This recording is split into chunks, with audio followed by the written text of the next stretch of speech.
Pues una de las cosas primeras que hice fue abrir una cuenta de cheques y tenía 12 años. Nunca he sido director de empresa. En la escuela, estudiando ingeniería, pues no sabía leer balances ni estados financieros. Me bajo ahí con los de ventas y les digo, salgan al mercado mañana 20% arriba. Entonces ahí fui a negociar con él y le saqué pago adelantado con el pedido y 10% de descuento. Entonces cayó muy bien el descuento. Entonces me fueron a ver que teníamos que hacer que la diferencia entre Raleigh y Marlboro fuera muy alta. Entonces los mandé a volar. No, hombre, he hecho un cambio ahí con Televisa de tiempo aire. No, ese año le ganamos en Marlboro, creo que 300 puntos. Me dijo que nos iban a comprar Regatam y que no valía nada porque Marlboro era de ellos. Pues, ¿qué crees que hice? Subí 20% el precio de Marlboro. Vamos a exprimir a Marlboro y se va a caer su participación de mercado. Tardaron 3 meses en volver. Carlos Slim es uno de los personajes más influyentes en la historia empresarial de México y del mundo. Ingeniero civil por la UNAM, arquitecto de Grupo Carso y América Móvil y filántropo incansable a través de la Fundación Carlos Slim. A lo largo de más de 6 décadas, ha demostrado que se puede construir en la adversidad, crecer en las crisis y multiplicar oportunidades para millones de personas. Pero más allá de su papel como empresario global, Carlos Slim Elú es también hijo, padre, abuelo y patriarca de una familia que ha hecho de los valores y la unidad su mayor fortaleza. Lo que yo pensé es que era mejor tener 10 negocios de a uno que uno de a 10. El tiro de Telmex, pues sí era otro nivel. Cuénteme un poco el racional detrás de perseguir esta oportunidad. Mira, yo la verdad no tenía ganas de entrar. Eso cuando viene la crisis del 95 se complicó el mercado. Entonces fue cuando decidimos hacer el Telcel Amigo. Subsidiáramos los teléfonos para vender tarjetas. Cuando empezamos en México, la telefonía móvil tenía 30,000 o 35,000 clientes. En la telefonía móvil quedamos de que en 3 años iba a crecer a 200,000 teléfonos. Llegó a 230,000 y llegamos a tener 85 millones, ¿no? Ahorita creo que andamos en 82 millones de teléfonos. Lo bueno que hicimos en Telmex fue que sacamos Telcel de Telmex para que fueran competidores, porque era clásico que trataban que la celular no funcionara porque le iba a afectar a la otra. No, las pusimos a competir a las dos. Hola y bienvenidos a un nuevo episodio de Cracks Podcast. Yo soy Osotrava y entrevisto cada semana a las mentes más brillantes para dejarte algo único y práctico que puedas usar en tu vida diaria.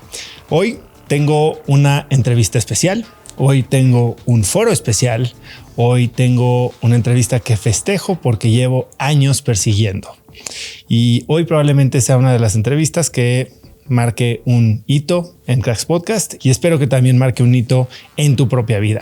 Las lecciones que compartiré el día de hoy, más bien las que compartirá mi invitado, son lecciones de una vida de emprendimiento, de construcción, de valores y sobre todo de legado. Hoy tengo como invitado al ingeniero Carlos Slim. Hoy no vamos a hablar solo de los negocios o de coyuntura, sino de principios, aprendizajes, errores y aciertos que han marcado su vida y de un legado que trasciende las cifras para instalarse en la historia. Esta es la primera parte de una entrevista dividida en 2 episodios. Así que espero que disfrutes de esta muy especial plática con el ingeniero Carlos Slim. Ingeniero, bienvenido a Cracks Podcast. Gracias por recibirme en su oficina. No, gracias por venir, por estar acá. Y por todo el trabajo que se supone que has hecho, porque me dijiste que ibas a trabajar. Trabajamos mucho. Ya me ha tocado en varias situaciones sentarme con usted y que me ponga una buena revolcada. ¿Yo? Sí. ¿Cuándo? Pues, bueno, la última fue en... Le voy a decir, la última fue después de México siglo XXI, el último que estábamos platicando en el Sumaya y me preguntó... Hace 2 semanas. Hace 2 semanas, esa fue la última. Y que me preguntó cuántas veces había multiplicado el capital social Inbursa desde su fundación hace 60 años. Sí, pues intrascendente. Pero bueno, ese fue un dato No, que lo no que me pasa supo. es que vamos a cumplir 60 años el próximo 1 de diciembre. Están invitados. Muchas gracias. Y vamos a hablar de 60 años que se dice muy rápido. De esa gran historia. Pero a ver, algo que me ha quedado muy claro a lo largo del tiempo que tengo de estudiarlo, de conocerlo, de consumir sus conferencias de prensa y demás, que tiene mucha facilidad con los números y no solo lo aplica a los negocios. Esa fue otra de las preguntas que me hizo. Si eres bueno para los números, como dubitativo, pero bueno, usted lo aplica a una de sus grandes pasiones, al béisbol. ¿Quién, según usted, es el mejor o los 2 o 3 mejores beisbolistas de la historia? Mira, el béisbol se presta mucho para los números, porque hay números para todo, ¿no? Para los pitchers, los strikes, tal, hay mucho para todos. Pero a mí me gusta también llevarlo y verlo en el atletismo. Ver, por ejemplo, que ya hay una persona que después de todas estas pruebas de atletismo y competencias de atletismo, aunque venía un coche adelante y venía un poco protegido que le ayudaba, Kipchoge, hizo menos de 2 horas, corriendo 42 minutos. Pero por otro lado hay los ultramaratones, en los que eran muy importantes los tarahumaras. Nosotros patrocinamos hace muchos años una carrera en Los Ángeles de 100 millas. Y los tarahumaras iban de guará con sus zapatos, con tal. Los dos iban con sus zapatos Nike. Nike era el patrocinador. Uno de los 3 que iba se perdió. Regresó a recuperar el camino y de todas maneras ganó. Era el ejemplo, como los tarahumaras que se acostumbran a tanto, son insuperables, o eran insuperables en ese sentido, ¿no? Hay un libro que se llama Nacidos para Correr, que por cierto es muy bueno, ya tiene yo creo que 15 o 20 años, no sé cuántos años tiene el libro, y menciona a los tarahumaras. Lo leí en la preparación para mi primer y único maratón que corrí en 2023. Sí. ¿En dónde lo corriste? En Chicago. ¿Qué hiciste? ¿3 horas 10? ¿O qué? No, un poquito más como 4:09. Pues, pero es algo que nunca creí que iba a ser en mi vida, así que ya palomeado. Pues muy bien. Ingeniero, bueno, más allá me decías del béisbol. Del béisbol, exactamente. En el béisbol habría que diferenciar pitchers y bateadores. Lo del fildeo es más difícil.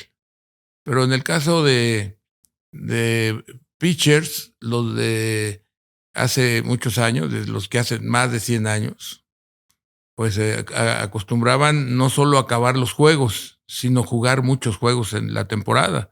Llegaban a ganar 40 juegos y bueno, el que más juegos jugó fue Cy Young. Pero yo diría que hay ahí 3 grandes pitchers excelentes. Y Mathewson, Johnson, Satchel Paige, de las ligas negras.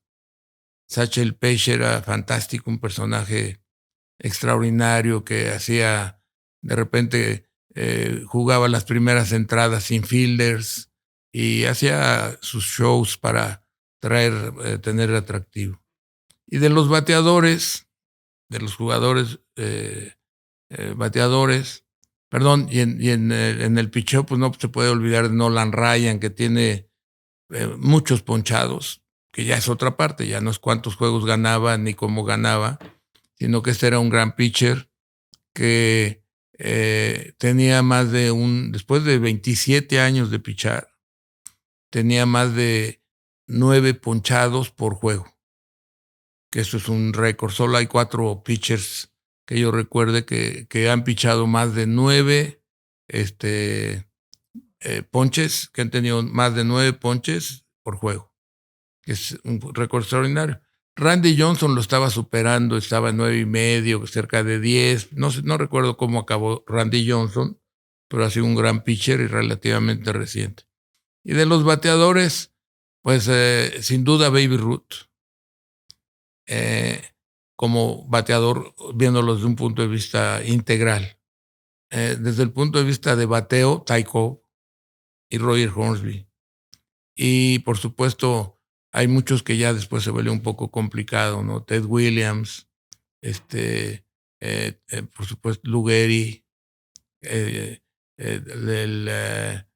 que no tuvo un gran número de home runs, batió muchos home runs, pero jugó pocos años, que tiene un récord también imbatible, es Joe DiMaggio. Joe DiMaggio batió en 56 juegos seguidos, pegó de hit. Es un récord que no se han acercado a él, ya han llegado a 44, pero durante 56 juegos seguidos pegó de hit. Hubo una interrupción y luego llegó a 71, 72 juegos con esa interrupción. No hacía falta la interrupción. Y lo curioso es que fue un año muy especial, fue 1941, en el que Ted Williams batea 406 de porcentaje, que antes de Ted Williams muchos lo batearon, muchos batearon más de 400, bueno, no muchos, varios. Y en el 1941 él bateó 406 de porcentaje. Sin embargo, Joe DiMaggio jugó en 56 juegos, pegó de hit. Entonces le dieron el reconocimiento a Joe DiMaggio y no a Ted Williams. Claro, el récord de 56 hits es más difícil que batear 400, pero tenemos desde 1941 que nadie batea 400. Ni se acerca, no batean 320. Es increíble que bateen tan poco los nuevos. Sin embargo, están bateando más jonrones. Ingeniero, este interés por los números se manifestó desde muy temprana edad y mucho por la guía de su padre. ¿Qué me puede contar de la relación que tuvo con su papá? Excelente. Afortunadamente tuve un papá y una mamá excelentes, porque yo desde niño buscaba libertad. Me costaba mucho trabajo algún tipo de medidas restringidas y cosas por el estilo. Vivíamos en un parque ahí en la Condesa, vivíamos enfrente del Parque México, que pues desde los 5 o 6 años salía yo solo al parque, ¿no? No se diga posteriormente. Posteriormente nos cambiamos a Polanco a los 7 años, no, casi 8. Entonces esos primeros años estuvimos varios de mis hermanos y yo en una escuela muy pequeña que estaba a 2 calles de la casa, que era lo que se acostumbraba antes, que los estudiábamos en la escuela más cercana, ¿no? Esa escuela estaba en la esquina de Sonora y Avenida México. Nosotros vivíamos en Avenida México 51, a unos cuantos metros de ahí, ¿no? Entonces estudié ahí el kinder. Recuerdo el kinder, cómo lo estudiamos, dónde lo estudiamos, qué nos daban. Luego primero, segundo. Y mi papá, supongo yo, queriéndonos dar una educación académica mejor a todos. Mis hermanos no estaban en esa escuela, estaban ya en otra escuela. Nos inscribió y nos metió a una escuela que era la escuela inglesa para varones, que estaba en la esquina de lo que es ahora Tíber y Reforma. Una escuela de esos grandes casonas antiguas, en que éramos 60 o 50 en la clase, maestros muy estrictos, pero sobre todo estábamos de medio internos y no podías hablar en la comida. Entonces todo ese tipo de cosas para mí eran irracionales e inaceptables. Tenía 8 años. Entonces, bueno, pues regresé como a los 8 días o 10 días a decirle a mi papá y a mi mamá que no aguantaba yo esa escuela, que no podía hacer. Y tuvo la inteligencia de mi papá de regresarme a mi kinder. Ya había considerado, seguramente preguntó cuál era de las mejores escuelas, le dijeron que esa. Nos inscribió y todo, y cuando vio que afectaba mi carácter, mi personalidad, mi vida, lo rechazaba yo totalmente, me regresó a mi escuela. Entonces, para que veas la magnitud o la forma de pensar más en formarnos que la parte académica. La parte académica en aquella época además era muy estricta, irracional, era con origen militar y religioso, yo creo. Entonces la educación de esa época era de memorizar, no de razonar, era de disciplina, de no discutir lo que se decía, no opinar, etcétera, etcétera. Era una educación muy rígida, digamos, ¿no? ¿Qué influencia cree que tuvo en usted y principalmente en su formación no académica, sí humana, que es lo que me acaba de mencionar, pero más empresarial, porque sé que desde muy pequeño le empezó a enseñar cómo funcionaba el mundo de los negocios. Más bien, fue que mi papá, de una manera muy inteligente, yo digo, pensaba en la formación de nosotros. Para él era importante la escuela y que fuéramos a la escuela, etcétera, pero lo más importante era la formación. Y eso incluía lo que decía yo hace un rato, principios y valores. Esos eran como inamovibles, eran firmes. Entonces, desde ese punto de vista, creo que fue muy claro que se preocupó más por la formación de nosotros que por el aprendizaje académico, ¿no? O por las calificaciones. Yo no sé si alguna vez vio calificaciones, pero no era una preocupación, sino la formación. Entonces, eso es por un lado. Por el lado que estás diciendo de enseñarnos a trabajar, sí hubo obviamente, en ese sentido, le preocupaba eso más que lo mismo académico, ¿no? Entonces, mi papá llegó a México a los 15 años. Se fue a trabajar a Tampico, ahí estaban sus hermanos. Entonces trabajaba en un puesto en un mercado de Tampico, en donde, por cierto, había ahí un personaje, no recuerdo ahorita el nombre, muy, muy importante, que llegaba muy temprano al mercado, que se ve que era de él el mercado. Y le decía, ándale, despiértate ya, ponte a trabajar, ya es hora. Entonces era un trabajo pesado, un clima caliente, y en las noches pues iba a la escuela a tratar de aprender a leer, a aprender el español. Era muy difícil porque en esa época era del árabe al español, era Imperio Otomano, ¿no? Posteriormente, a partir de 1918, que son derrotados en la Primera Guerra Mundial, los turcos, se vuelve protectorado francés, entonces se habla ya el árabe y el francés, ¿no? Pero eso ya es después del 18. Mi papá llega en el 1902 a México. Entonces, ahí era de mucho trabajo la formación. Después se viene con sus hermanos a la Ciudad de México. Yo no sé si en 1904 o 1906. Muy rápido. Está allá, yo creo que máximo 4 años está allá. Y había el mercado del Volador. No sé si oyeron hablar. Nunca. El mercado del Volador, obviamente yo no lo conocí. Era un mercado que estaba en lo que es hoy la Suprema Corte, hacia Palacio Nacional. Había un mercado muy importante. A 2 cuadras adelante había otro mercado que era de perecederos, de verduras, de semillas, tal, que venían de la viga, venían en lancha, etcétera, etcétera. Antes de esto, antes del mercado del Volador, no sé si fue contemporáneo en algún momento dado, había el mercado del Parián. Ese mercado del Parián estaba en el Zócalo. Hay una pintura excelente en un libro de historia de la Ciudad de México que escribe Fernando Benítez, en el que describe preciosa la pintura, en ese lugar habla Fernando Benítez, dice que las mujeres indígenas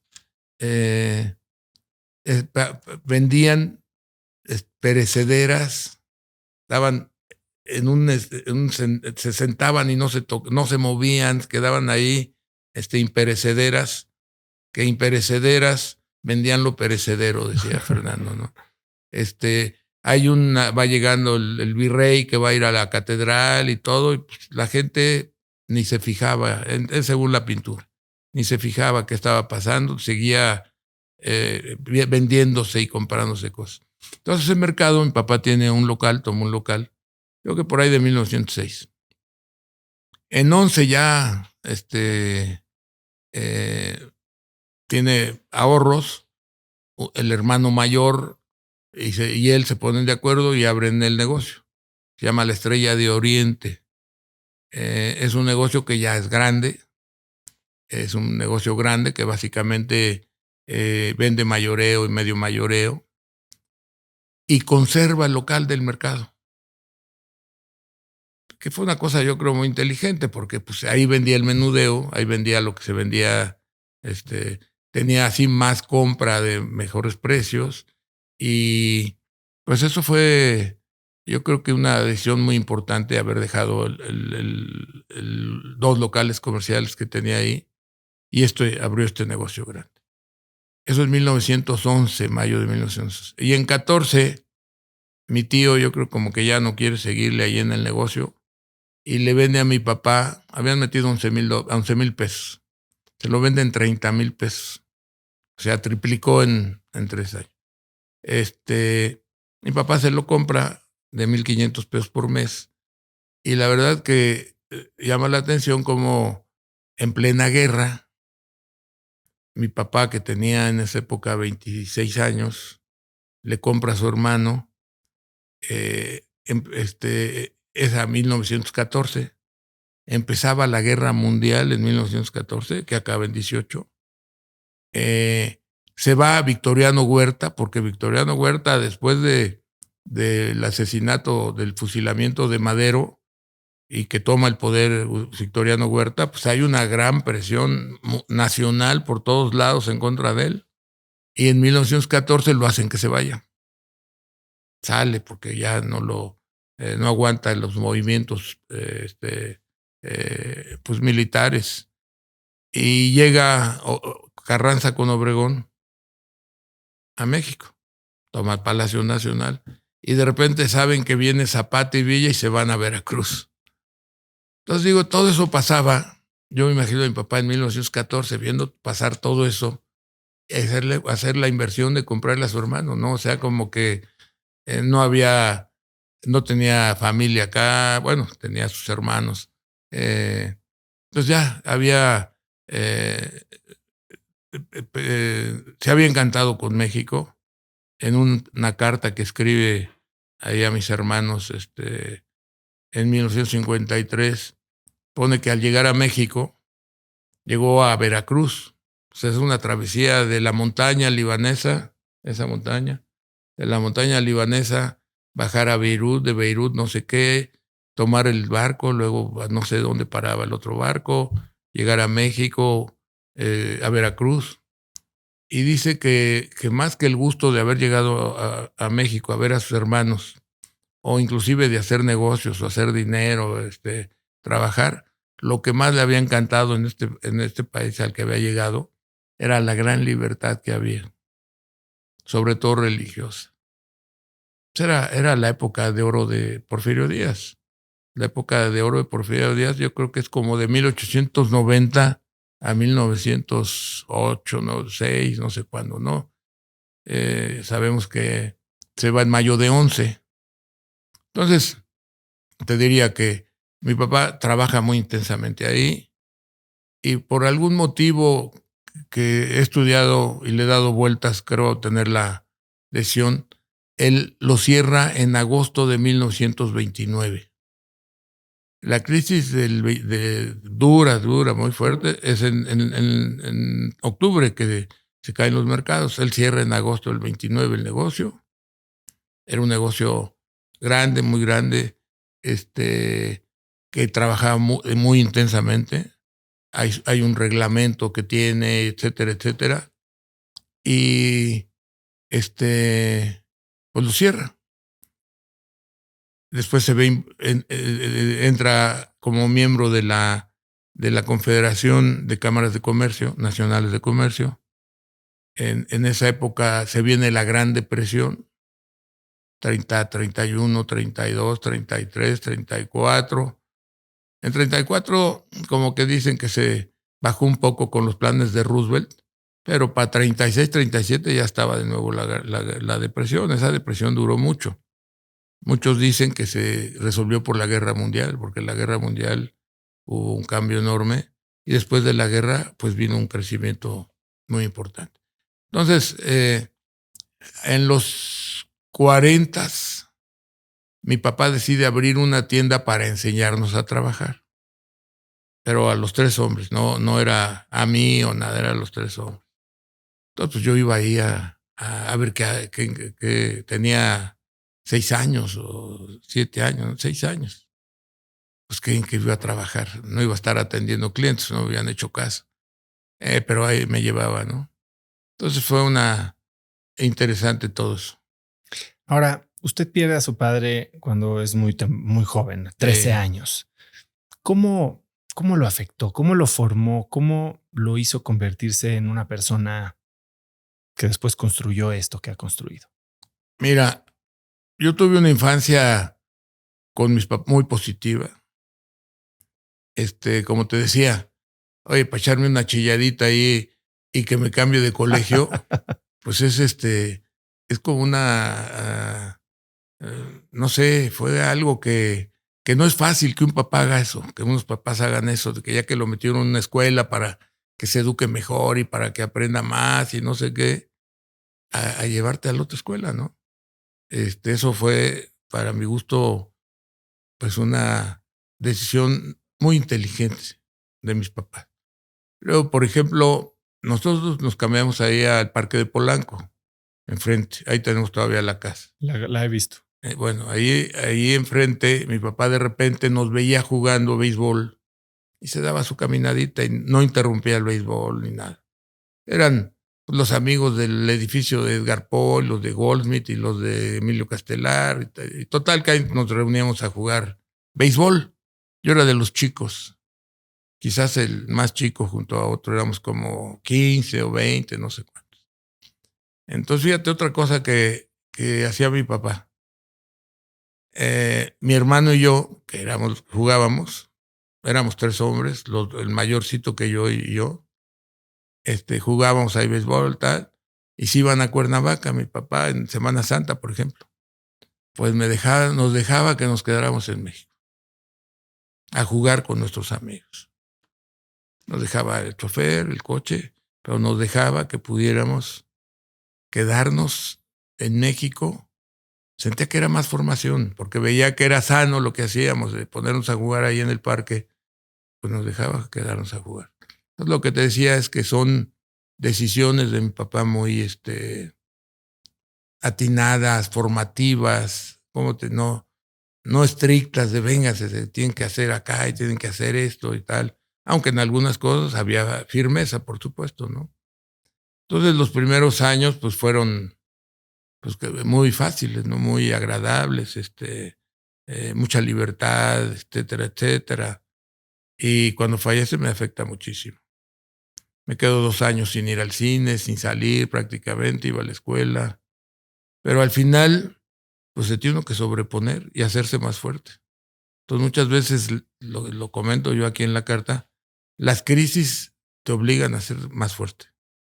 Entonces ya que acabé la secundaria, afortunadamente me fui a la preparatoria de la UNAM en San Ildefonso y ahí ya cambió todo, ¿no? Ya volví a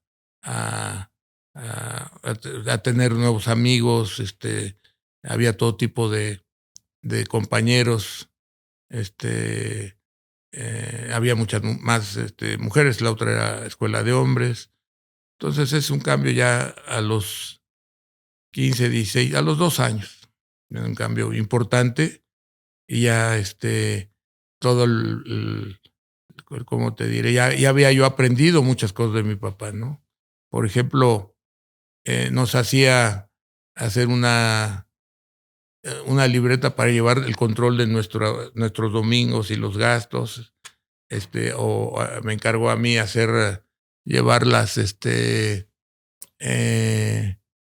llevar una copia de algunos recibos de algunos inmuebles de mi papá, algunos inmuebles en renta, tenía que llevar el control de recibos. Entonces, creo que me pagaba 20 o 25 pesos al mes por llevarlo. Y como lo tachoneaba mucho, ¿verdad? Y me pone, Carlos, tendrás que hacer esto más oportuno, sin tachones, si no se te será rebajado tu sueldo. Eso tenía yo, pues era 12 años tendría. Y es por ahí de esas épocas, a esa misma edad, empezó a invertir usted su propio dinero. Antes, ¿cómo habré empezado? Pues bueno, iba a la tienda, ¿no? Iba a la tienda,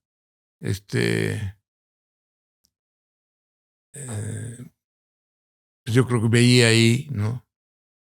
Me daba cuenta que había mercancía, había, por ejemplo, de toda la mercancía había un, un muestrario. Había una clave para saber cuánto valía cada cosa, ¿no? Entonces tenía una clave y así se veía, no, pues esto cuesta tanto, costó tanto, entonces, cosas de ese tipo. Luego, desgraciadamente, yo que eso le hizo daño a mi papá, como ya tenía una diabetes, tuvo que cerrar el negocio. Entonces cerró el negocio, puso la mercancía, la dejó guardada ahí, era propiedad de mi papá el inmueble, un inmueble muy grande, dejó todo ahí en la bodega. Y como a los 3 años, en 52, creo que cerró él como en 49 o algo así, se incendió.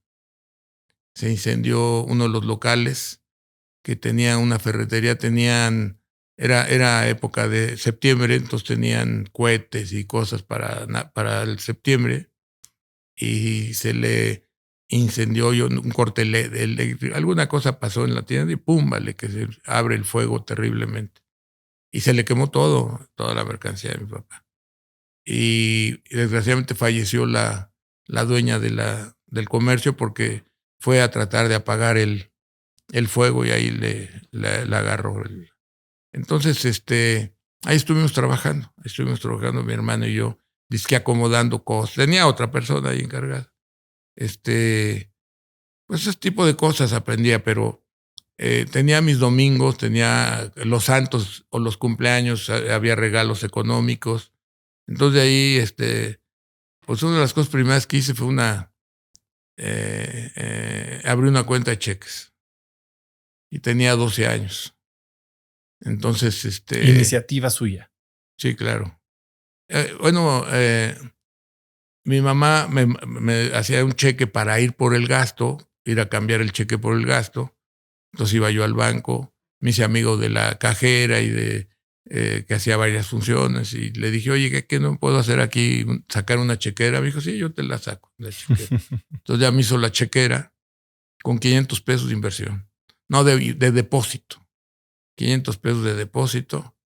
Llegué con mi chequera y que no la usaba para nada.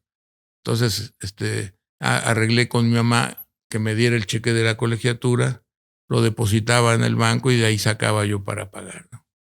Ahí, por cierto, que estaba un banquero importante de ese banco y le dije, oiga, que podría abrir una cuenta de cheques. Me dice, no, y que le enseño. No, Carlitos, hasta que cumplas, hasta que seas mayor de edad, y que le enseño mi chequera ahí con...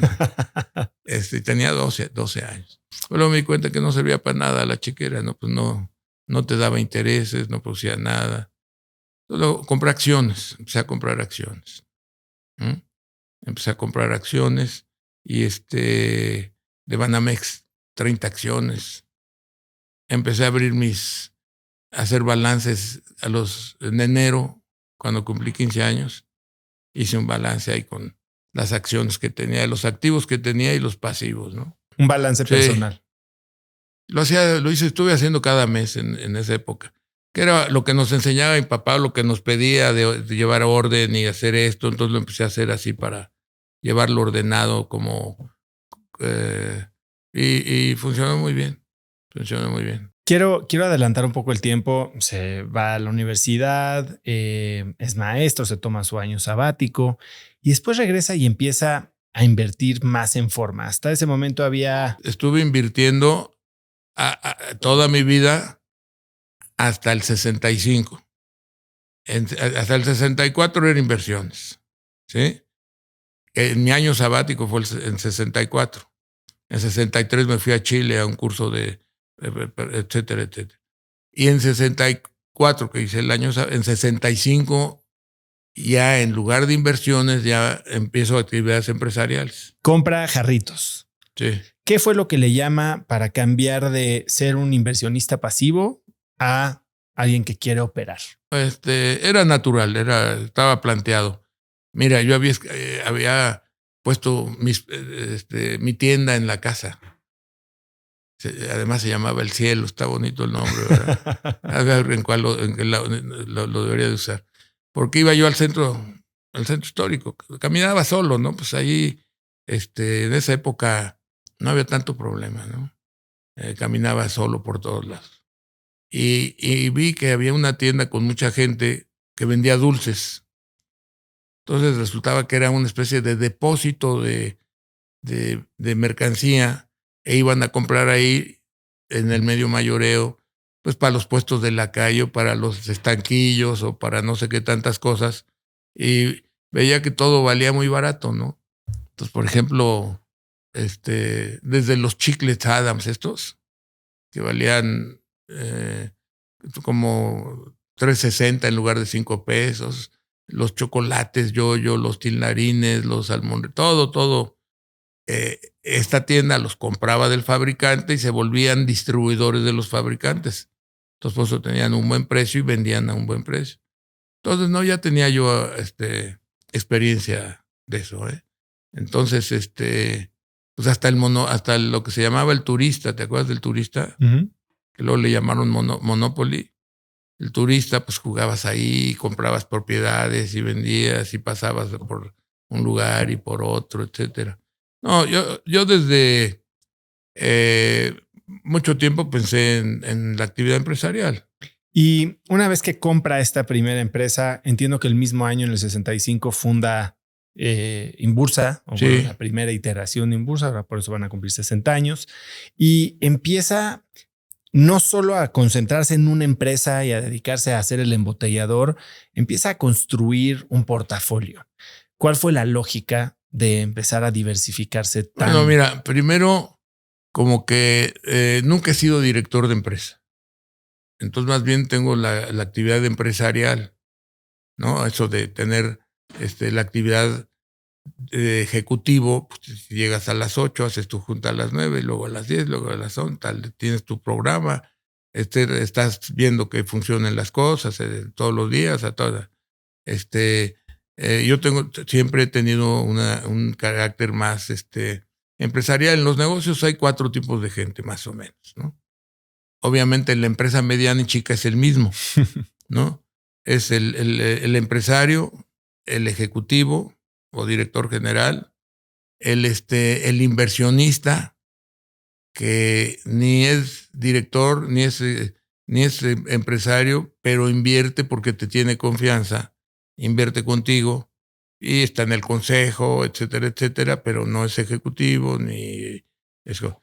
Y ese es el tercero. Y el cuarto, pues son los que se dedican a representar ante los organismos empresariales y a las asociaciones, y que tienen más un carácter político que empresarial.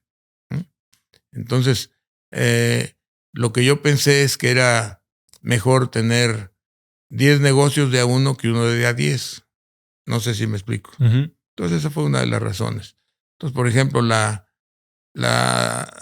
embotelladora la compramos a un amigo de mi hermano. Él tenía el 40, yo el 40 y otro amigo el 20. En Inbursa pasamos por muchos niveles. Antes yo ya había sido agente de bolsa.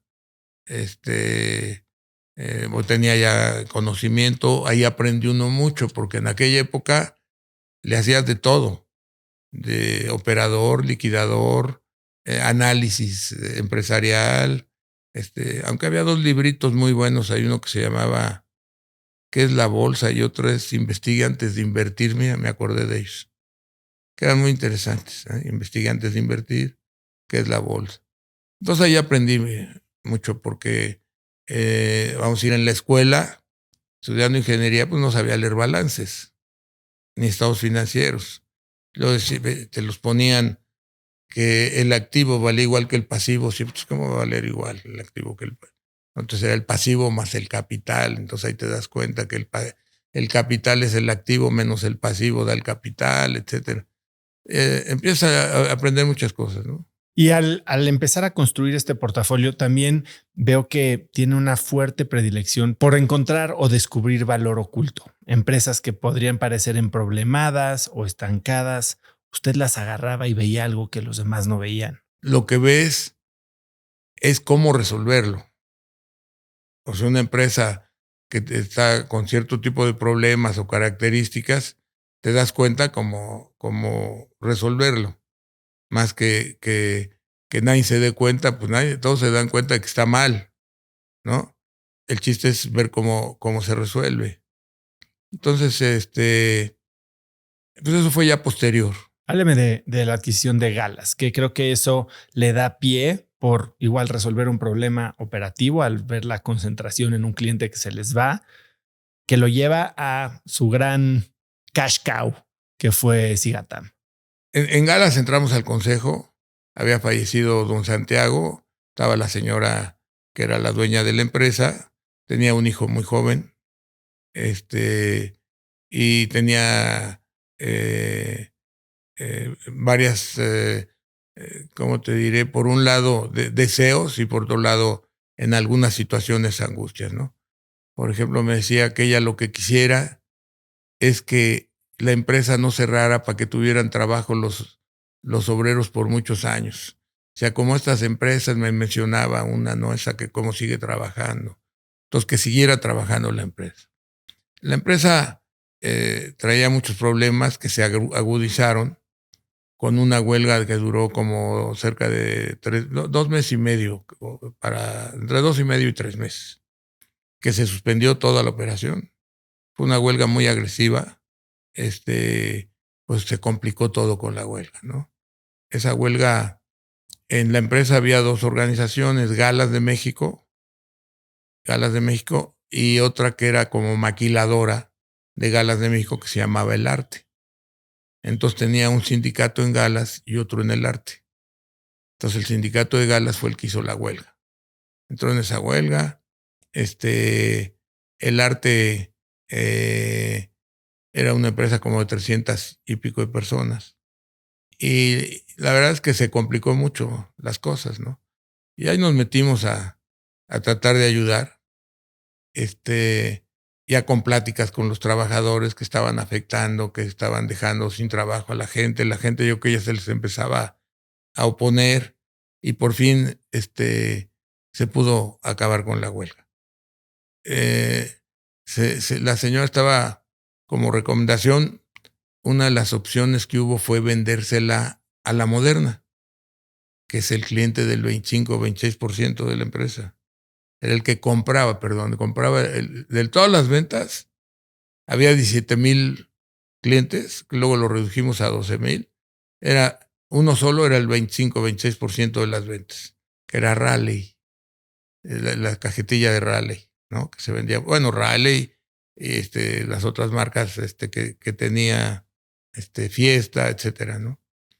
Y pues había toda una situación, y entonces le planteamos a la señora que como veía que nos asociáramos y que compráramos el 60%. Y lo aceptó muy rápido. Entonces lo que hicimos fue meterlo de capital, no comprarle, sino meterlo de capital. Eran 10 millones de pesos. La deuda andaba como en 30 y tantos, 35 millones o algo así. Pero había mucho sin pagar, no se había pagado Seguro Social, no se había pagado Hacienda, no se había pagado a la arrendadora. En general no se habían hecho pagos, por supuesto, parte por la huelga y parte antes de la huelga. Y había una en huelga y la otra no. Total, entramos, y la verdad es que pues lo hicimos muy bien, en 4 meses la arreglamos. Nunca me lo hubiera imaginado, pero en 4 meses lo arreglamos. Redujimos muchos clientes porque resultaba que a los vendedores les vendían picayelos. Pero les dije, oye, pero pues esto no es parte del... Entonces ahí se iba con las demandas de productos, ¿no? Nos organizamos muy bien y la empresa empezó a trabajar muy bien. Negociamos con Seguro Social, nos dio tiempo. Con Hacienda nos dio tiempo. Casualmente Ramón Aguirre, que todavía es un gran amigo ahora Ramón Aguirre estaba antes de ser jefe del departamento, Estoy hablando de época de Echeverría, que ya estaba entrando López Portillo en 76, en primera época de Echeverría todavía. Entonces fuimos a hablar con la Modelo, era el segundo cliente. Muy positivo, don Antonino. Pues ahí con pena nos dice, bueno, ¿cuántas etiquetas quieren que les compre? Pues ahí con mucha, ya no me acuerdo qué cifra le dimos, pero tú le dijimos, pues 20 millones. De bueno, les voy a comprar 40. Pues ese tipo de cosas fueron las que nos ayudaron mucho. Wow. Luego encontramos que había corrupción. Encontramos que había un proveedor que tenía corrupción. Entonces, pues congelamos, renegociamos precio con ellos, etcétera, etcétera. Entonces estuvieron haciendo cosas muy buenas, rápidas, se trabajaba, se recuperó toda los impresos que no se habían hecho. Nos agarró época buena porque entramos en mayo por ahí. Entonces dio tiempo porque la temporada era los calendarios y los papeles de envoltura de octubre, noviembre y diciembre, que eran fundamentales para la empresa, ¿no? Entonces esos dio tiempo.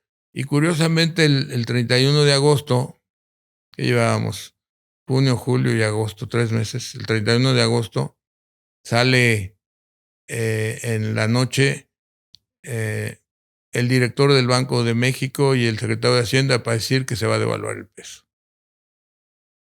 Fue el único anuncio. Y al día siguiente, el presidente Echeverría lo ratifica. El peso se había quedado a 12.50 por 22 años.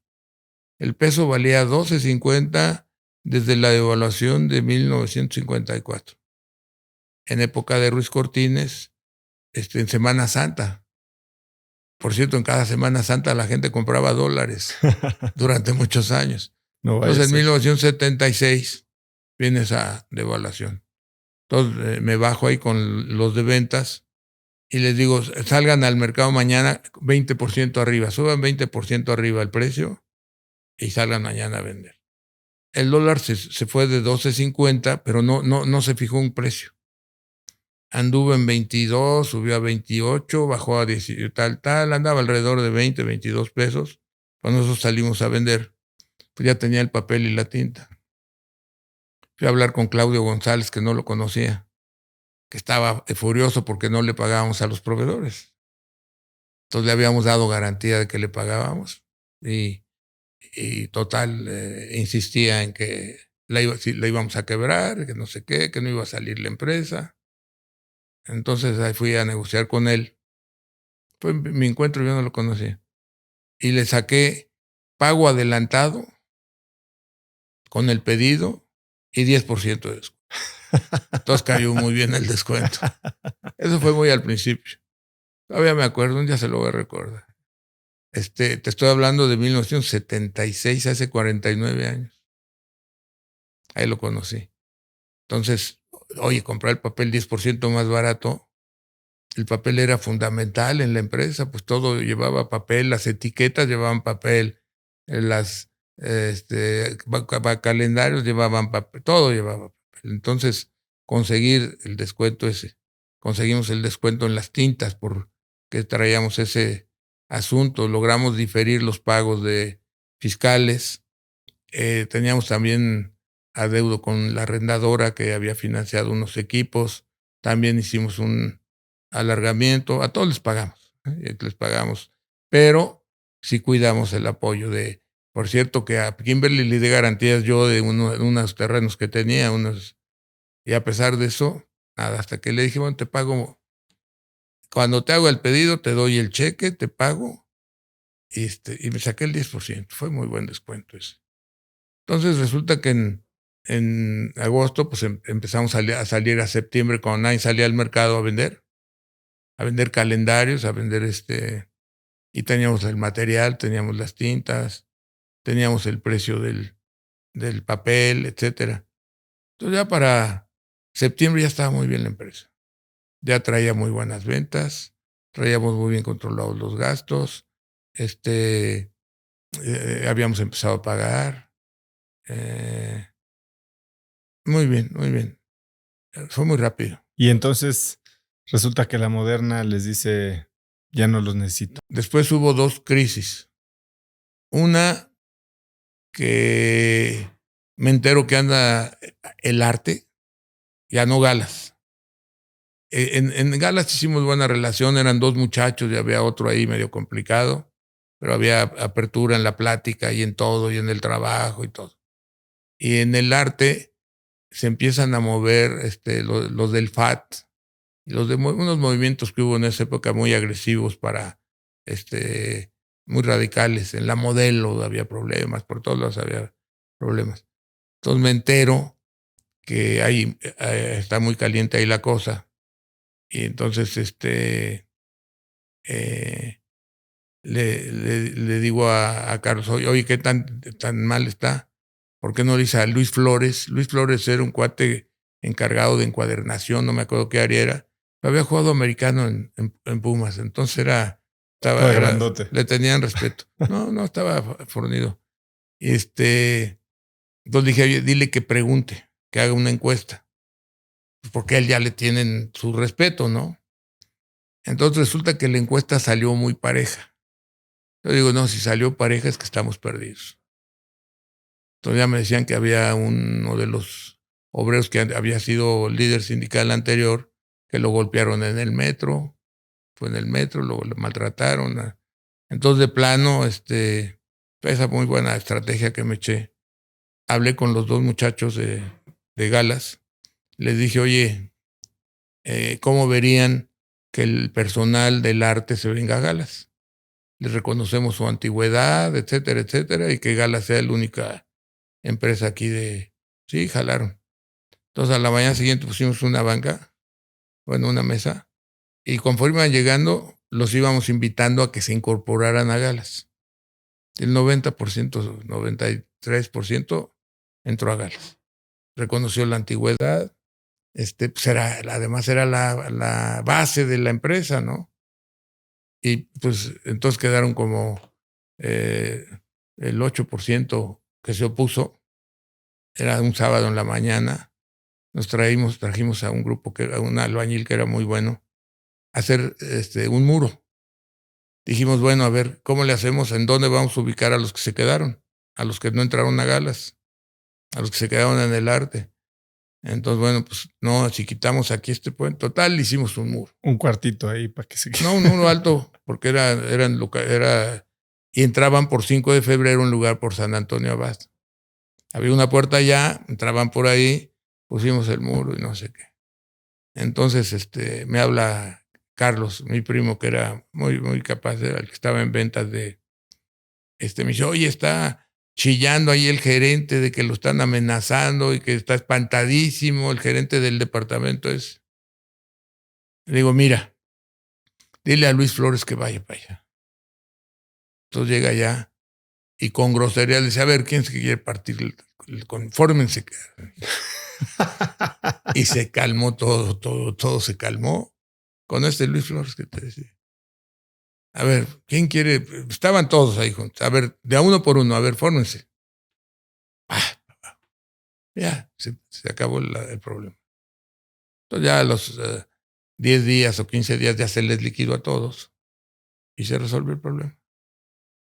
Y después, no sé cuántos años después, nos enteramos que por Moderna se va a tener su equipo de impresión. Ya tiene todo, se llevó gente nuestra, porque se le iba a vender a Moderna Galas.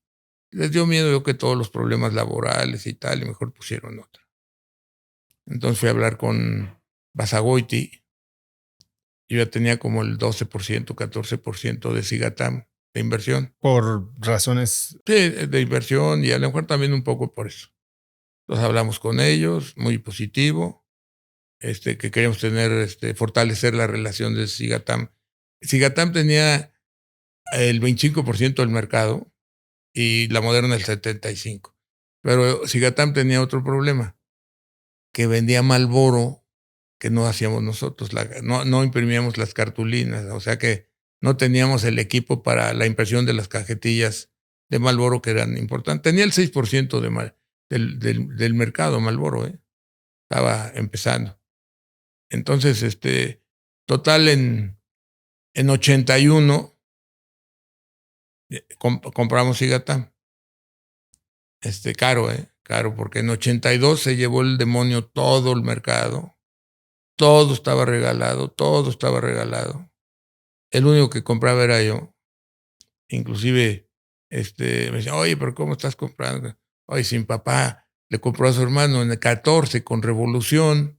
Pues, ¿cómo no voy a comprar yo acciones que están tirando a la calle? Llegaban a valer empresas el 1%, el 2%. La Moderna, que era una empresón, nuestro competidor, llegó a valer como $5 millones. Que era nada. El valor real sería 400 o 500 y el mercado no querían saber de nada de acciones y todo estaba en venta. Yo compré el 40 de la Moderna. 39.5, 40. Entonces teníamos Cigatam y teníamos el 40 de la Moderna. Entonces estaban locos. Aquellos creían que había sido Philip Morris la que había comprado. No se daban cuenta que valía $5 millones la empresa. O 6, no me acuerdo cuánto. Y ese negocio fue un negocio muy noble por la naturaleza del propio negocio, ¿no? El flujo de caja. Cigatam llevaba 17 años sin dar dividendo, creo, o algo, una situación así. La Moderna sí estaba en una situación boyante. Cigatam no andaba muy bien, aunque luego la volteamos muy rápido, porque, por ejemplo, ya no se apoyaba a Delicado, ya no se apoyaba a Faros, ya las dejaban morir. Luego hasta la hicimos de filtro a Faros para competir con Raleigh, pero con otros precios, y le empujamos muy duro a Marlboro. Y fue creciendo. Yo le platicaba a nuestros socios de Philip Morris, que por cierto, tengo muy buen recuerdo de ellos y creo que ellos también de mí. Llevamos le decía yo, oye, ¿tú crees que lleguemos al 40% en 5 años? Me dice, no, si no están mancos, me decía. Nos tardamos 6. En 6 llegamos al 40%. Fuimos subiendo cada año, no dejamos de subir. No hubo un año que no subiéramos nuestra participación de mercado. ¿Cuál cree que fue la clave? Pues primero apoyamos Marlboro. Segundo, no se alejó mucho el precio de Marlboro del de Raleigh. Por si tienes un gap muy grande, pues entonces tú veías muchas veces que los fumadores traían cajetillas de Marlboro con cigarros, Commander, por ejemplo, ¿no? O con otros cigarros. Pero como se pone la cajetilla, como ahora se pone el teléfono, pues entonces traían su cajetilla de Marlboro. Entonces empezó a pegar muy duro Marlboro. Luego empujamos todas las otras marcas que teníamos. Buscamos mucho la distribución. Eso es muy importante. Nuestra distribución la hicimos a través de esas cosas que yo había aprendido de niño. Había, por ejemplo, en el rubro La Merced y en todos esos lugares, muchos redistribuidores de dulces, pam, y de cigarros. Entonces iban las gentes ahí. En cambio, los otros se fueron por la cosa de que ellos iban a vender el cigarro a los estanquillos y a los comercios y tal. Pues, ¿qué nos habrá ayudado? Pues yo creo que estaba desatendido y nos pusimos más agresivos. Pusimos publicidad. En esa época hubo la época del plan francés de Televisa, que solamente le vendía muy barato al grandote. Entonces luego ya entramos nosotros. Hicimos varias cosas. Y, por ejemplo, en el 86 llegaron los meros campeones, los mejores de British American Tobacco a competir. Entonces me fueron a ver que tenía que bajarnos los precios, que teníamos que hacer que la diferencia entre Raleigh y Marlboro fuera muy alta, que porque si no se iba a acabar Raleigh, se iba a ir acabando la marca, que había sido el líder, ¿no? Entonces los mandé a volar. Me dijeron que íbamos a ir ahí a pedirles que se hiciera ahí de rodillas, no sé qué. No, hombre. He hecho un cambio ahí con Televisa de tiempo aire. Le compré unas monedas para el fútbol y entonces me dieron las monedas y el dinero en tiempo de televisión. Todos le metimos durísimo a la televisión. No, ese año le ganamos en Marlboro creo que 300 puntos. Y hubo una cosa muy importante, fíjate, es una experiencia muy importante. Más o menos en esa época se vendían como 52,000 millones de cigarros. En esa época. Como se fue subiendo el precio y el impuesto, todo resulta que eso ayudó mucho. El que se subieran los impuestos y que se le quitara la publicidad. Primero se quitó la publicidad de la tele, luego de los espectaculares, luego las diferencias, y luego se empezó a castigar la cajetilla, y luego que no se podía hacer publicidad en radio, etcétera, etcétera, y que se volvió un artículo indeseable socialmente, pues bajamos como 60% el consumo per cápita. Sin embargo, seguía ganando mejor. Porque no gastabas todo en marketing. No, porque subía el precio. Buena parte de la baja de compras fue porque sube el precio y nos llegamos a ir, si mal no recuerdo, Marlboro como al 50, yo creo que llegamos en puro Marlboro 45, 50, 40 o 50% del mercado, puro Marlboro. O sea, yo digo que al 70% del mercado. Pásame el regalo que me hicieron dar los de Philip Morris, ahí lo tienes. Hace recientemente, ahora el mero director y CEO, que cuando yo lo conocí era el director en Polonia. Pero muy bueno es este director.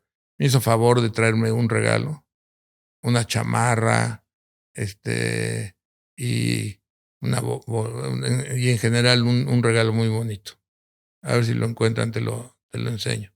No, es que me mandó una caja así como de regalo, en que la abrí y decía en un lado Marlboro y en el otro Carlos. Es un detalle muy cálido, ¿no? De estos amigos. Ingeniero, este negocio que ha logrado hacer mucho más ¿El de Cigatam o sí, el de Cigatam. Entonces le sigue abriendo puertas y es cuando compra la aseguradora. Ese negocio teníamos el 72% y Philip Morris el 28%. Llegó un momento muy tonto en que un baboso de ahí importante de Philip Morris me dijo que nos iban a comprar Cigatam y que no valía nada porque Marlboro era de ellos, no era de Cigatam, entonces que no valía, ¿no? Fue de las cosas que hay en los tropezones que nos dimos. Y teníamos una gran relación con ellos, pero este directivo fue a decirnos eso. Pero teníamos un programa muy interesante en Cigatam. Eran contratos a 10 años, revisables cada 5. Entonces nos fue a ver el momento de la revisión para no renovarlo a 10. Entonces teníamos 5. Entonces dijo que nos iba a pagar nada, pero no sé, muy agresivo, en un plan de decir Marlboro es nuestro, entonces no vale nada Cigatam. Entonces, pues, ¿qué crees que hice? Pues subí 20% el precio de Marlboro. Entonces dije, vamos a exprimir a Marlboro y se va a caer su participación de mercado. Tardaron 3 meses en volver con él. Eso fue un paso importante. Después, en el mercado, pues teníamos liquidez. Entonces pudimos, de hecho, hasta Cigatam nos dio dividendo. Cigatam ya tenía una posición importante, fuerte, financieramente estaba mucho mejor. Y pues, mira, Loreto y Peña Pobre valió $1.5 million. Compramos el 23% de Firestone en $160,000. Fueron una situación muy irracional en la que nada valía. Telmex valía, creo que 160 millones o 200 millones de dólares en el 90. Pásame la historia de Grupo Carso, ¿no? Entonces, pues todo estaba. Reynolds no valía nada, las toallas de aluminio no valían nada. Moderna, pues ya te decía que valía 5 millones. Kimberly se bajó mucho. Todo se bajó mucho. Y esta idea de seguir invirtiendo en momentos de crisis, cuando todo el mundo está corriendo para cubrirse, vendiendo, saliéndose incluso del país, siempre lo remontó a esa lección de su papá. ¿Cuál? La de comprarle al hermano en momentos donde todo el mundo tenía miedo. Mira, la verdad que eso me enteré de eso Después. No Bueno, es una muy buena historia. No, pero después sigo, lo tengo muy claro. Lo tengo muy claro. No, pero además era obvio. No, decían que estaba yo mal, etcétera. Luego, por ejemplo, el fondo de inversión que fundamos en 81, pues tuvo como 15 años con rendimientos de más del 20% en dólares, ¿no? Entonces, esta es una historia ahí que escribí un poco del grupo. Y aquí tengo los precios. Bueno, aquí fue como compramos a Jarditos del Sur, luego condominios, bienes raíces, las empresas que hicimos. Y aquí están unas empresas, mira. Anderson Clayton, en diciembre del 82, que fue cuando estaban muy, muy castigadas, valía $1,900,000. Celanese, 11,800. Cementos Mexicanos, $26 millones. Cemex. Ulera El Centenario, .7, $700,000 valía toda. Loreto y Peñapobre, 1.4 millones. Ulera Euskadi, 5.1. Moderna, 4.8 millones. Reinos Aluminio, .6 por 6 millones. No era razonable. Luego ya para 94, Kimberly, que valía 27 millones, vale 3,690 y tantos. La Moderna, que valía 4 millones, vale 2,870. Así, Celanese, que valía 11,800, vale 1,400. Cementos Mexicanos de 26 millones, sube a 7,800 millones. Entonces era irracional. Te hablo de 12 años. Y dígame, ingeniero, cuando... Telmex, perdón, valía 172 millones en 82, 316 millones en 84 y en 94 valía 29,000 millones. Que está falso, eso no era irracional que pudiera valer eso. Y cuando la gente le decía no lo haga, nadie lo trató de disuadir. Pues no les hubiera hecho caso. Tampoco comprábamos prestado. O sea, lo que pasa es que nos mantuvimos con liquidez. Por ejemplo, el fondo de inversión que te digo, cuando las acciones estaban muy baratas, se iba a 70-80% de inversión en acciones. Y cuando ya se encarecían las acciones, se bajaba a 60% de acciones, ¿no? O sea, se ponía más conservador, y cuando los precios eran regalados, se ponía más abajo. El tiro de Telmex, pues sí era otro nivel. Era algo pues mucho más grande, mucho más ambicioso. Requería, pues como lo hizo, ¿no? Juntarse con los franceses, juntarse con los gringos. Cuénteme un poco el racional detrás de perseguir esta oportunidad. Mira, yo la verdad no tenía ganas de entrar. Entonces el gobierno estaba promoviendo a ver quién entraba, y primero habían promovido a Fernando Senderos porque Manuel Senderos había sido el presidente del consejo. El presidente del consejo primero fue Trullet. Cuando muere Trullet se queda Manuel Senderos. Y luego ya cuando toma la mayoría el gobierno en época de Echeverría, tienen el 48% en preferentes, las vuelven ordinarias y compran un 3% y ya se quedan con la mayoría. Ese fue el proceso, ¿no? En 72 ya se vuelve una empresa del Estado. Y entonces hacen cosas ahí, tanto antes como desde que se vuelve mexicana en 58. Era privada pero extranjera. Se vuelve privada mexicana en 58. Y toma la mayoría el Estado comprando 3% Echeverría en 72. Bueno, un mal manejo todo el tiempo de la empresa, muy, muy mal manejada todo el tiempo. Y nosotros pensamos en no entrar. Entonces me insisten, oye, es que necesitamos que entren. Están promoviendo que haya varios empresarios. y abrieron a que entraran los extranjeros. Ahora, no se vendía Telmex, se vendía el 20.4%. Se vendía el 20.4%. Ahí entramos 3 al final del día. Estuvimos hablando con los extranjeros y primero con los españoles. No había modo de ir con ellos, muy pesados. Y total fuimos con los franceses y los españoles. Estuvimos a punto de no entrar porque querían ellos tomar las decisiones. Yo les dije que no, que esas las tomamos nosotros, los mexicanos acá, no sé qué, teníamos la mayoría. Total, pues ya se iba a descomponer, ya no íbamos a entrar. Entonces les dije, bueno, mira, si el presidente de SBC y el de France Telecom deciden algo contrario a lo que planteemos nosotros, estoy de acuerdo, porque saben, tienen experiencia, pero solamente que lleguemos a ese nivel. Yo tenía relaciones con los dos, muy buenos, muy excelentes personas, ¿no?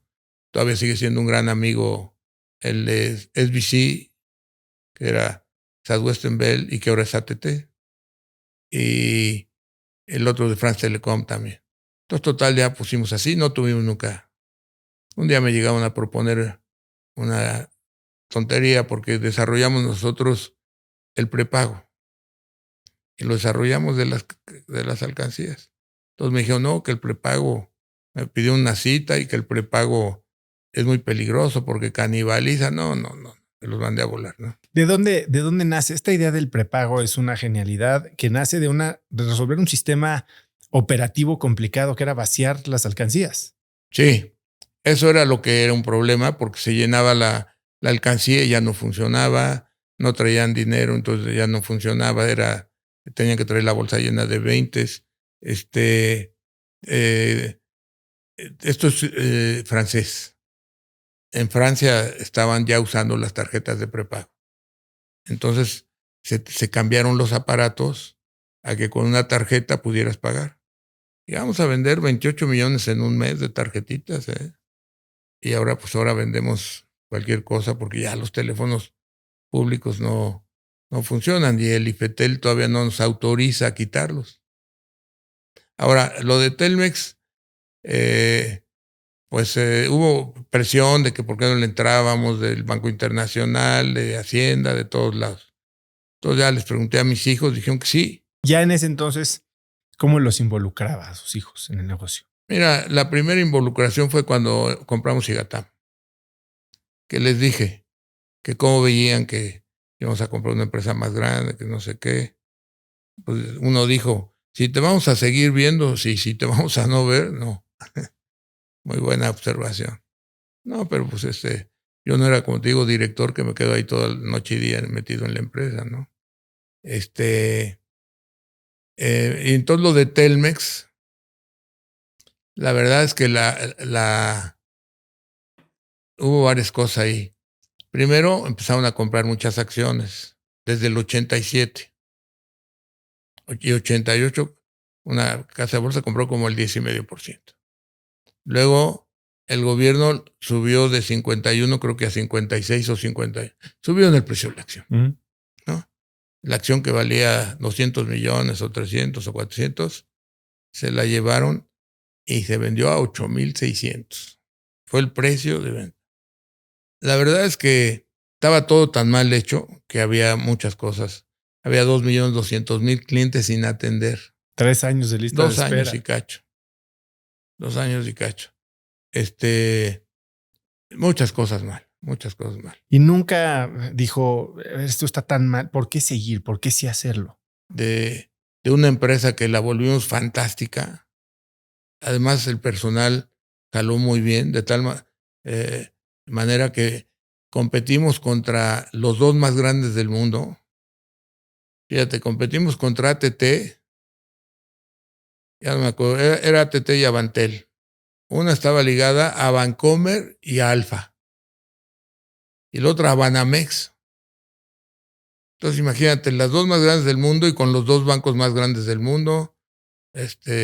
Nos dijeron que iban a recoger el dinero con palas y muchos tenían miedo de que nos iban a hacer talco y que no sé qué tanto y que no íbamos a estar listos a tiempo para que se conectaran ellos. No, hombre, estuvimos listos el 1 de enero. Y entonces querían algunas de las gentes mías y el francés, creo que era, que en mayo cambiáramos ya los precios y las condiciones y todo. Pero no, espérense a ver qué van a hacer los otros, les digo. Total, entraron muy a lo tarugo. En lugar de ponerse de acuerdo con ellos y usar una sola red, cada uno hizo su red. Resulta que había 3 redes. No, una estupidez. Lo bueno que hicimos en Telmex fue que sacamos Telmex de Telcel de Telmex para que fueran competidores. Porque era clásico que en Francia, por ejemplo, trataban que la celular no funcionara porque le iba a afectar a la otra. No, las pusimos a competir a las dos. Nosotros entramos con Telcel ya que estaban en el mercado Usacell y la otra, o sea que nos llevaban un año de tiempo, yo creo. Y vuelve a ser la genialidad del prepago, pero ahora usando esto que le llama usted el modelo Gillette. Así le llamé el lema. Eso cuando viene la crisis del 95 se complicó el mercado. Entonces fue cuando decidimos hacer se llamaba Telcel Amigo, que era la idea Gillette era que subsidiáramos los teléfonos para vender tarjetas. Eso fue al principio.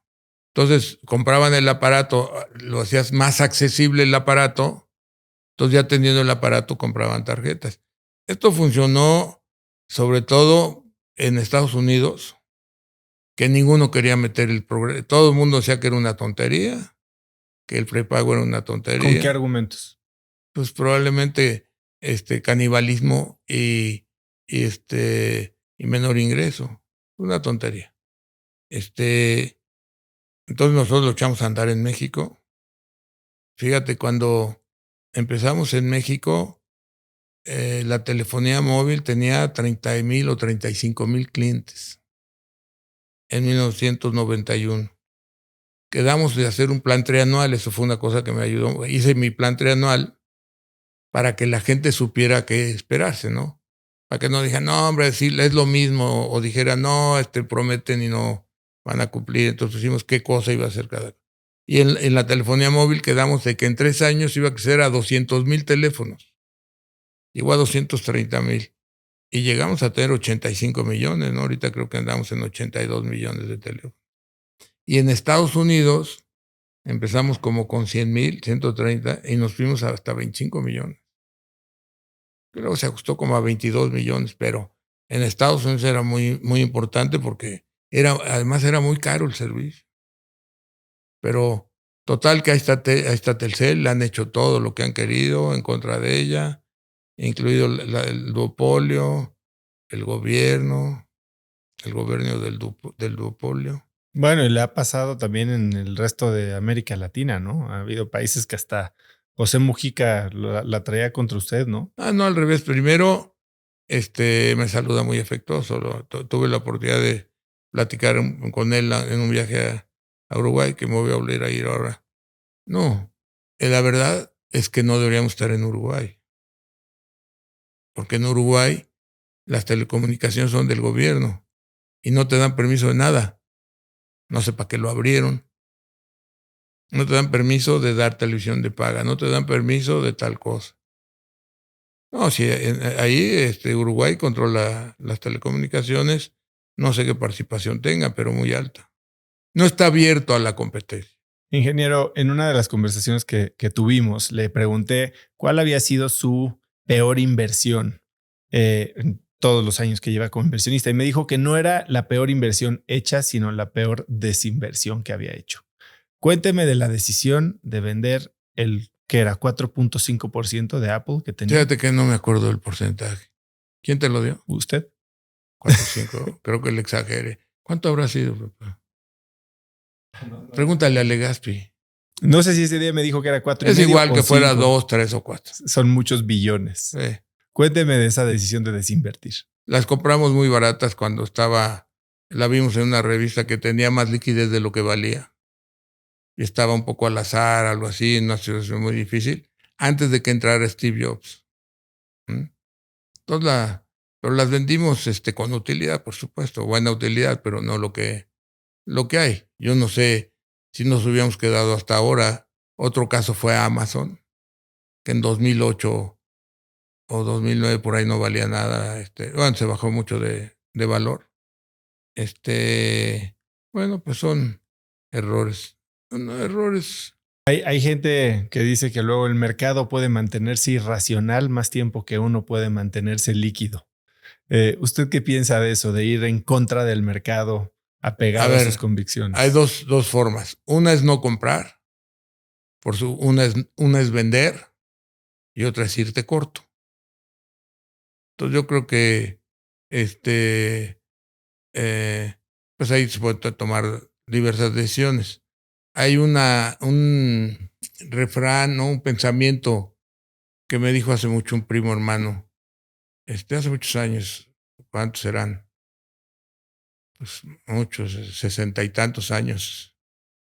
Que hay un dicho, decía que era un dicho árabe, que dice, cuando no sepas qué hacer, haz la mitad. Tú ya conoces más o menos. Entonces, si tienes duda qué hacer, haz la mitad. Así, si haces la mitad y bajas, dices qué bueno que vendí la mitad. Y sube, dices, qué bueno que me quedo en la mitad. ¿Usted es de irse corto? ¿Sí ha hecho inversiones en corto? Sí he hecho, pero hace muchos años que no. Tengo mucho interés en hacer una. ¿Sí? Sí. ¿Y sería Tesla o cuál? Tesla. Sé que también tiene ahí su pique con Musk, ¿no? No, ningún pique. Después de tantos años como inversionista, como empresario, ¿qué es lo que caracteriza una buena inversión? ¿Cuáles son los 2 o 3 puntos que le dice de saque se ve bien? Mira, te voy a decir lo que decía un agente de bolsa que estimé mucho, que se llamaba Doro Pérez, ahí trabajaba y él era agente de bolsa, manejaba ciertas empresas, era muy atinado. Entonces, llegaban a preguntarle, oiga, ingeniero, ¿ve buena esta acción? Si sube es buena, si baja es mala. Bueno. Esa era la respuesta. Y en otra, tenía ahí varios billetes puestos en su cubículo. Entonces, cuando alguien le decía, no, te apuesto a que no. A ver, ven, antes ve las. ¿Todavía quieres apostar? Les decía. No, yo creo que las inversiones, pues, así muy puntuales, son irracionales. Hay que tener una cartera, yo creo que es más razonable, ¿no? Y luego depende qué cosas y en qué circunstancias. Hay circunstancias en que pues, hay que comprar, es irracional, no hay que comprar. Y otras en que es irracional no vender, ¿no? La verdad, yo si tuviera inversiones así en esa tecnología, en tal, pues yo creo que no hace sentido que tengan esos precios. Y en eso coincido, Warren Buffett lo está haciendo. Está vendiendo, está poniendo líquido. Y aquí en el mercado te encuentras acciones muy baratas todavía. Acciones muy baratas, empresas muy baratas, algunas de buenos dividendos. Y hay algunas que están muy baratas. Por ejemplo, las de telecomunicaciones en general en el mundo están muy baratas. Ingeniero, estaba leyendo los principios del grupo y uno de ellos me llamó mucho la atención, que es operar con las ventajas de empresa pequeña. Pero hoy en 49 países, 360,000 empleados, ¿cómo se opera con las ventajas de una empresa pequeña? Mira, ha sido un fracaso. Una de nuestras bases es no tener muchos niveles jerárquicos, porque cuando las empresas tienen niveles jerárquicos y tienen corporativos grandes, los directores no se meten a la operación sino al corporativo. O sea que de las empresas chicas, por ejemplo, que se hacen grandes, es porque se desarrollan. Bueno, Inbursa es una empresa muy chica, en utilidades es el tercer banco de México. ¿Ha habido alguna vez en la que usted se ha sentido como una limitante para alguna de las empresas? Es buena pregunta. mis hijos, nietos, tal, están de acuerdo en aportarle a la fundación para hacerla todavía más grande, porque estamos ya metidos en la idea de combatir la pobreza extrema, y lo ideal sería lograr dos cosas en México. Una, crecer al 4 o 5% del PIB, y otra... No, mira, lo que tenía yo hace muchos años, escribí una carta, entonces ahorita la volví a hacer. ¿Quiere leer la carta? Los empresarios somos creadores y administradores temporales de riqueza, generando desarrollo y empleo, y nos vamos sin nada. Debemos dejarle a un mejor país a nuestros hijos, pero es más importante dejarle mejores hijos a nuestro país. Ingeniero, ¿qué le falta por hacer? Me falta algo muy importante que tengo ya muchos años pensando. Eso creo que da pie para hacerle una última pregunta. Si pudiera escribir un mensaje en el cielo para que millones de personas lo vieran, ¿qué diría?